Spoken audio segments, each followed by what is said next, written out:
Muito boa tarde.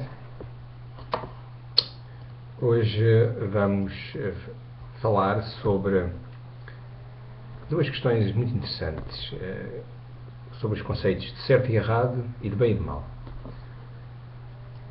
procurando iluminar a definição desses conceitos com o recurso quer à ética artaica de Aristóteles, quer à ética deontológica de Kant. Há vários níveis de certo e errado. A ética deontológica contemporânea tende a ignorar essas diferenças, remetendo todos os níveis para o campo da ética e substituindo o Deus legislador da ética cristã por uma razão universal legisladora. Esta é a grande diferença entre a ética deontológica kantiana e a ética cristã. Os gregos tinham uma concepção totalmente diferente. O certo era o que as leis humanas e os costumes permitiam. O errado era o que as leis humanas e os costumes proibiam. E a obrigação, ou o dever, era o que as leis humanas requeriam que se fizesse. A ética cristã, nascida sobre os escombros do Império Romano e retomando a tradição judaica, encara o certo como respeito pela lei divina, plasmada nos textos sagrados, e o errado como a sua violação. Num caso e noutro há coerência. Quando Kant procura imputar à razão a capacidade para criar leis morais de aplicação universal, está a substituir o Deus legislador pela razão universal e, com esse exercício, retira conteúdo e substância à ética, tornando-a uma coisa estéril e incapaz de ser aplicada nos problemas do dia-a-dia. Na ética kantiana não há, portanto, legislador universal, nem tampouco um legislador situado. É uma ética vazia de conteúdo e, por isso, de escassa utilidade para a nossa conduta cotidiana. É uma ética interessante para a discussão de grandes princípios, mas incapaz de nos dar respostas concretas sobre como devemos deliberar e agir em situação contextual. A ética dos gregos não estava centrada nas noções de certo e errado, bem e mal, porque isso era um assunto do âmbito das leis e dos costumes. Não havia necessidade de reflexão filosófica sobre esses temas, que por esse motivo nem sequer faziam parte da ética. Ao invés, a ética grega interessava-se por outros assuntos, de grande importância, aliás. O que é a virtude? Como se adquire a virtude? A palavra virtude veio a ter uma conotação completamente diferente em tempos posteriores. Hoje em dia há ainda muita gente que confunde virtude com pureza.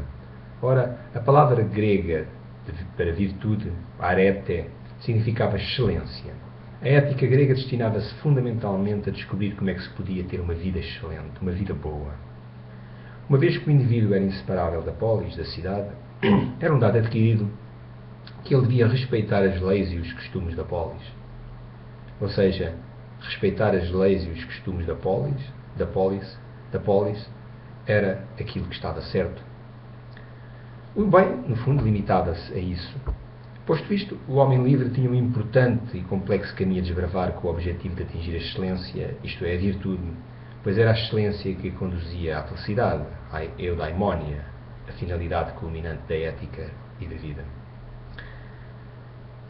A ideia grega de virtude estava intimamente ligada à noção de função, competência, atividade. Um médico virtuoso é um médico que desempenha de forma excelente as suas competências para curar os doentes, da mesma forma que uma faca excelente é a que permite cortar muito bem.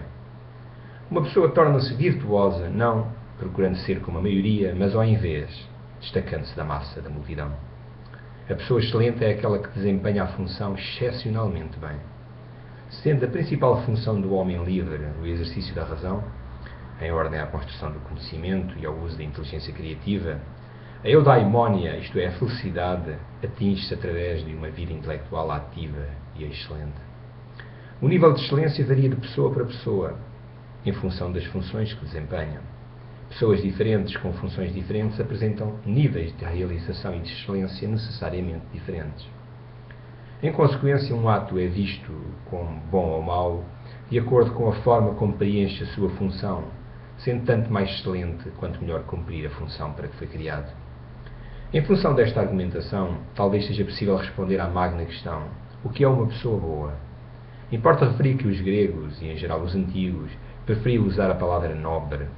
Se a bondade ou a nobreza de alguma coisa ou de alguém se determina pela forma como é realizada a sua função, então temos que considerar a função particular do ser humano em ordem a descobrirmos a natureza da bondade humana.